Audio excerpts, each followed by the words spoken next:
Hi everyone! In this video, I'm going to compare HelloFresh to EveryPlate and see which one is better. So how do they differ in terms of meal selection? This is HelloFresh's website and you can see that there's quite a few meals to choose from. I think it's something like around 30 and they have different options like vegetarian or pescatarian or with everything. And this is EveryPlate's website, which has a more limited selection between like 8 to 12 meals. How much will it cost? This is HelloFresh's page where you can choose your meal plan. You can see they have different options from everything to veggies, family friendly, calorie smart, quick and easy, pescatarian, carb smart or protein rich. And then you can select either 2 or 4 people and the amount of recipes per week you want to get. And this is EveryPlate's plan selection page, so you can only select the number of people and the amount of meals per week.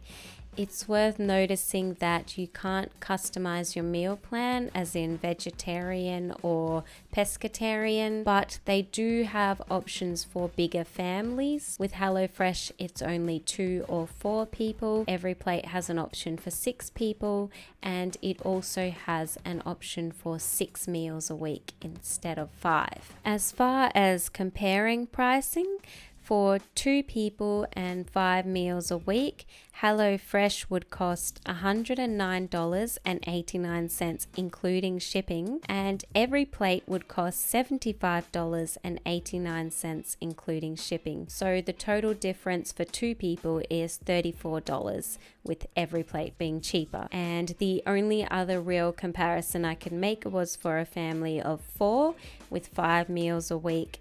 HelloFresh would cost $169.79 and EveryPlate would cost $121.79 including shipping. So the difference there is $48 that you save if you went with EveryPlate. And now that we've ordered, we're ready to unbox. Both boxes came with the recipes on recipe cards, which was really handy. So on the front is a gorgeous picture that my meal probably won't look at all like. And on the back is the recipe, which tells me how to do it. EveryPlate's box was unsorted, so everything was just kind of chucked in, and all the cold stuff was stored in a cooler bag with some ice packs. We did have an issue though where the coconut milk had split and spilt on everything in the bottom of our box. And my mother-in-law also tried EveryPlate and she wrote to me that the exact same thing happened to her. She also had a spilt coconut milk box, so that isn't just unique to us apparently. Unboxing the HelloFresh delivery was a little bit easier because the food was in brown paper bags with dots on them that matched a colored dot on each recipe. So all I had to do was pair the bags up with the recipe cards and Bob's your uncle, whatever that means. I don't even have an uncle called Bob. And the cold stuff was again in a cooler bag with some ice blocks. What kind of recipes can you get? The recipes change every week, but I'll show you what we got on our trial weeks. For our HelloFresh meals, we got easy Malaysian beef and roast veggie curry, quick lemon pepper salmon with warm dill and parsley potato salad, quick mushroom and truffle fettuccine with rocket pear and parmesan salad, creamy coconut dal and chili flatbread with Greek yogurt, and baked chorizo and spinach risotto with cherry tomato and parmesan. For our EveryPlate trial, we got Indian cauliflower and lentil stew with green beans, honey soy pork and garlic rice with sesame veggies, Malaysian pork tacos with creamy slaw, Italian cheesy beef burger with potato wedges, Middle Eastern beef meatballs with carrot couscous, and Jamaican beef chili with garlic rice and salsa. What was the cooking experience like? With HelloFresh, getting out the ingredients was pretty easy. All I had to do was find the brown paper bag with the corresponding dot to the recipe card, pull that out of the fridge and unpack it. Since everything was pretty much made from scratch, there was a lot of chopping and grating and just things that I don't normally do every night. As far as the quality of the ingredients goes, they were all pretty good, except we did have one moldy garlic and one lemon that was a bit weirdly colored. Also, the tiny cans of coconut milk didn't have one of those pull tabs on the top, and we didn't have a can opener capable of opening it, so we had to use an axe. Probably not recommended. But overall, the cooking experience with HelloFresh was quite good. Although we did have to put in a lot of effort every night for our food, we learnt some new cooking techniques, such as how to make a risotto, and also we got to try truffle fettuccine, which we had never had before. So it was really great that we got to experience new foods, learn how to make different types of foods, and it was a pleasant experience. For both HelloFresh and EveryPlate, each recipe had a list of things you needed to supply yourself, and some of those things we didn't have, such as balsamic vinegar and white wine vinegar. And then of our own household ingredients, we need butter, honey, soy sauce, and mayonnaise. So we basically supply half the meal ourselves. Getting the ingredients out with EveryPlate was a little bit more of a process. It just meant I had to take a little bit more time checking the recipe and making sure I got everything out of the fridge that I needed. As far as the cooking experience went, it was very much the same as HelloFresh. A lot of chopping and chopping and chopping and making things from scratch. There was one meal where we felt like we learned something, and that was the dal, which was really delicious. However, for a lot of the other meals, we felt that they were very much everyday meals that we could easily make ourselves. Like, I can make this. I don't need these ingredients. Like, usually what we like about these meal things is that we get recipes that we haven't tried before. I will say that I much preferred the coconut milk being in a cardboard carton. Although it spilled in the box, it was a lot easier to open ourselves. We didn't have to use the axe, so that was a plus. My mother-in-law tried EveryPlate as well, and she got a risotto, which we were lucky enough to go over and try, and we really enjoyed the flavor of that. So I think it really depends on which recipes are available in the week that you're looking. As you would have seen earlier in this video, EveryPlate only has about 8 to 12 meals to choose from every week, and so we just chose the meals that were the most interesting to us on that particular week. We definitely would not have ordered the burger if we thought there was a better option, such as a risotto or a fettuccine pasta or something else that we weren't so familiar with. The amount of time and energy you put into cooking the EveryPlate meals, I don't think you're rewarded with flavor for that compared to the HelloFresh meals. The time and energy you put in, you're rewarded with a tasty meal that feels healthy. Speaking of flavor, how did we rate the recipes? Keeping in mind that this is our own arbitrary and very random rating system, here goes. It needs a bit of spice. Overall, the portions are good. Good portions for 2 people. Good portion size. Very good portion size. I'll give it a 7. Okay, we settle on a 7. It's not bad. I'll give it a 7 out of 10. It's just missing a little bit of something. I feel like the last thing it's missing is just like a little dipping sauce for the fish. It's a lot better than I thought. I thought like it didn't have many ingredients, but the flavors are really nice. I'm gonna try and make this again. Very nice flavors. I love pasta and I love mushroom pasta. So this is a hit for me. I reckon we would make this again. I'd give this one a 9 as well because I really love mushroom pasta. I probably wouldn't get this one again.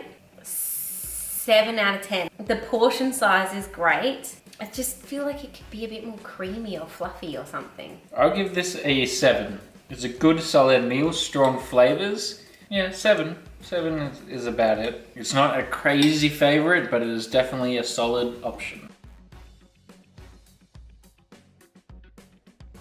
I wasn't even going to order it, and it said on it customer favourite, so I thought, I should probably try. I can see why it's a favourite. This dish, I would 100% order again, 100% make it again. 10 out of 10. That is really nice. 8 for me. These are the creamy, fluffy lentils I wanted. I'm gonna give it a 9 out of 10. Like, it's really delicious. Oh, I like this one. It's a bit more creamy, I think, as you said. It's not as thick and dense as the other one was. This is a bit less spicy. There's a bit more going on. The other one was a big mouthful of just red lentils. It's getting an 8. It's good, but it's average to me. So I would just say 5 out of 10. It's nothing special. Okay. So straight away, I'll tell you that the meat needs sauce, needs a little special something. Yeah, I give this a 4.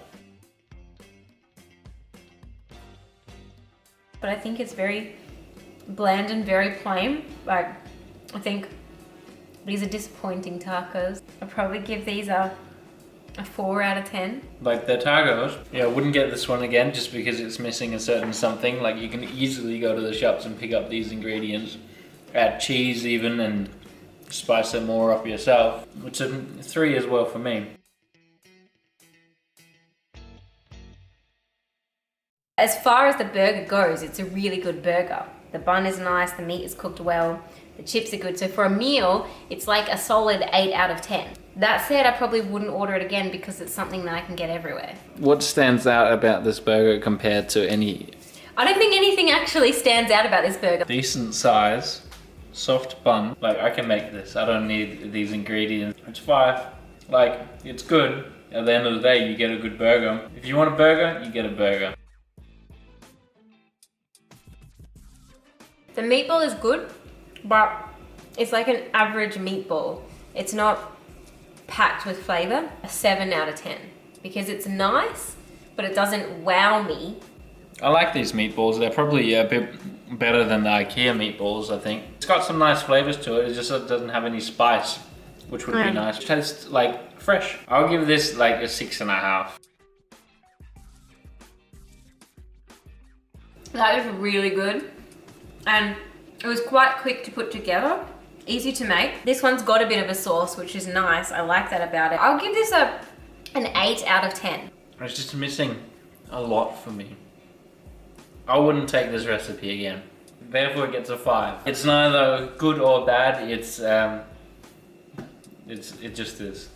So what are our final thoughts? After trying both HelloFresh and EveryPlate for a week each, we decided that our favourite was HelloFresh. The good things about HelloFresh are that you get quality ingredients, you get to try different foods that you may not have ordinarily bought in the supermarket, and you get to try meals that you might not have chosen, or maybe you didn't think you could make them. For example, I'd never made a risotto before. Another great thing about HelloFresh is that it has different meal plan options, for example, vegetarian, pescatarian, protein rich. HelloFresh also has quite a few meal options to choose from, which is great. And of course, the main reason is the convenience. The biggest barrier to entry for us with HelloFresh is simply the cost. It costs a lot more than what we spend in our weekly shop for 2 people. As far as EveryPlate goes, the good things about it is that it is cheaper than HelloFresh. The meals are more simple, which is probably good if you've got picky children. EveryPlate also has options for bigger families, such as families of 6, which I didn't see on HelloFresh's options page. The negative things for us about about EveryPlate is that in cutting costs, you also lose a lot of flavor and a lot of diversity in meals. So it kind of felt like we were eating the same meal just in a different form over a few different nights. Also, we didn't learn a whole lot as far as how to make different types of food. And also, EveryPlate doesn't have as many meal options. You only have 8 to 12 choices every week. Granted, that's how they can be cheaper, but still that's a negative for us. EveryPlate also doesn't have the meal plan options, and it didn't seem like they had as many vegetarian options as HelloFresh did. Overall, the good things about these meal subscription services is the obvious that you don't have to spend time grocery shopping and you don't have to spend time thinking about what you're going to cook every night. Also, it's quite exciting to get the box and unpack it and see what you're going to cook that week. One of the good things about the services too is that they give you exactly how much food you need, so you're not having to buy too much of something and throw it out if that's something that happens to you. It doesn't to us, but for us, the barriers to these subscription services includes the fact that we had to cook every night. So normally we make a bigger meal and have leftovers for maybe 1 to 2 days, but with these meal subscription services you only get the exact amount for one meal for that night, so there's no leftovers. And for us who work every night, that can be quite tiring to cook every night, especially from scratch. The biggest barrier for us is obviously the cost. Between us, for 2 people, we struggle to spend $50 a week on groceries at the supermarket, so these plans are more than double our weekly shop. Another negative to me is that when you're buying things in smaller quantities, there's going to be a lot more packaging, and I prefer to buy things in bigger packets and use them more over time and not create so much waste if possible. By waste, I mean like rubbish. Neither of them offer any substitution options. So for myself, I can't eat capsicum and I would have liked to substitute that for tomato. Also, some of the meals that looked really good, for example, the risotto, if you're a vegetarian, you would want to order that without the chorizo and just have it with the tomato and the spinach, which would still be really nice, but there is no option that I could see to send the meal without the meat. It defeats the purpose if they send you the meat and you just don't cook it. It's wasting meat, so you don't want to do that. So for those reasons, neither subscription service is for us, but we did really enjoy trying them and learning some new things.